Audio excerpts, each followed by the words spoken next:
Hello, greetings to all of you and welcome to Rintu sir's ডায়েরি। তোমাদের ডাব্লিউবিপির mock test নিয়েছিলাম।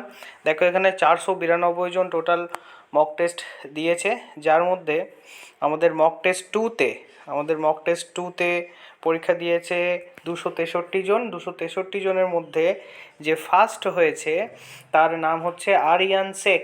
90% নাম্বার পেয়েছে আরিয়ান।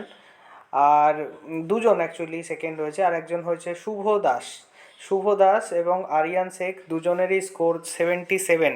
85-র মধ্যে 77 মানে বিশাল বড় একটা সফলতা বলা যেতে পারে, যেখানে 85-র মধ্যে 77 খুব ভালো স্কোর। দেখো এবার এর সঙ্গে যদি নিজের স্কোরের তুলনা করো, দেখো এখানে যে 77 স্কোর করেছে, দেখো তার ভুলের সংখ্যা দেখো 5টা মাত্র, স্কিপ করেছে 3টে। তার মানে পরীক্ষা ভালো দিতে গেলে তোমাকে কি করতে হবে? ভুলের সংখ্যা কমাতে হবে। ঠিক আছে, শুভ দাসেরটা দেখো, শুভ দাসের ক্ষেত্রেও দেখো ভুল রং দেখো 4, 4টে ভুল করেছে, 4টে স্কিপ করেছে, 77 স্কোর করেছে। তো আমি এখানে এটাই বলতে চাইছি যে ভুলের সংখ্যা কমাতে হবে, তবে পরীক্ষা ভালো হবে। আগে পরীক্ষা দিয়ে দেখবে মোটামুটি 60% নাম্বার যদি ঠিকঠাক স্কোর করতে পারো তাহলে গেস করার কোনো প্রয়োজন নেই। যদি দেখো যে না 55-60-এর মধ্যে থাকছে, তাহলে তুমি যেগুলো দুটোর মধ্যে কনফিউশন সেগুলো গেস করতে পারো, আদারওয়াইজ গেস করা উচিত হবে না। তাহলে ফার্স্ট পজিশনে রয়েছে আমাদের আরিয়ান শেখ এবং শুভ দাস। সেকেন্ড পজিশনে রয়েছে আবদাস সামাদ, সোমনাথ ঘোষ এবং সৌরভ পাল। তিনজন রয়েছে সেকেন্ড পজিশনে, তিনজনেরই স্কোর 88% নাম্বার পেয়েছে, মানে 75। এদের ক্ষেত্রেও দেখো ভুলের সংখ্যা দেখো 3টে মাত্র ভুল করেছে, 7টা স্কিপ করেছে। তার মানে ভুলের সংখ্যা যারা কমাতে পেরেছে তাদের কিন্তু স্কোর ভালো হয়েছে।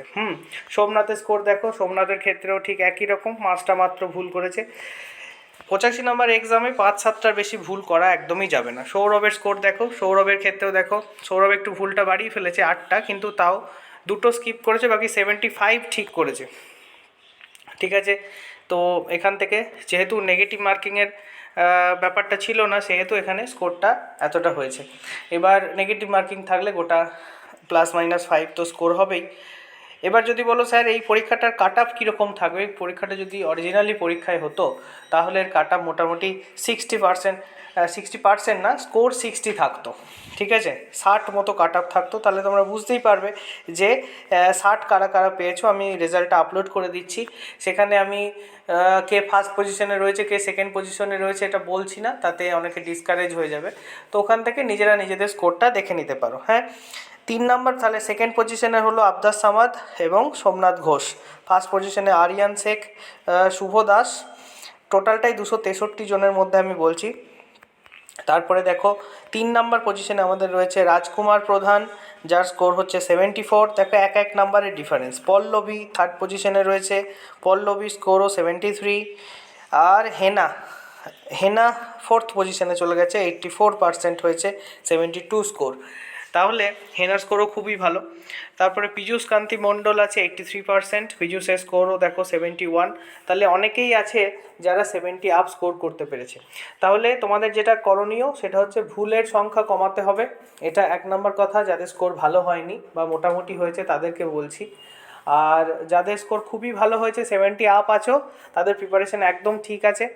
তো তোমরা সেরকমভাবেই প্র্যাকটিসটা চালিয়ে যাও। ঠিক আছে, আর তোমরা যেগুলো এখন তো আমাদের হাতে একটুখানি যেহেতু সময় আমরা পাচ্ছি, এক্সাম তো একটু দেরি আছে, সেহেতু তোমরা কিছু কারেন্ট অ্যাফেয়ার্স পড়ে নিও এই সময়টার মধ্যে। আর অঙ্ক জিআই যেমন প্র্যাকটিস করছো করো, জিকে যেমন প্র্যাকটিস করছো করো। ঠিক আছে, চলো রেজাল্টটা দেখে নিও, আমি লিঙ্ক নিচে দিয়ে দিচ্ছি।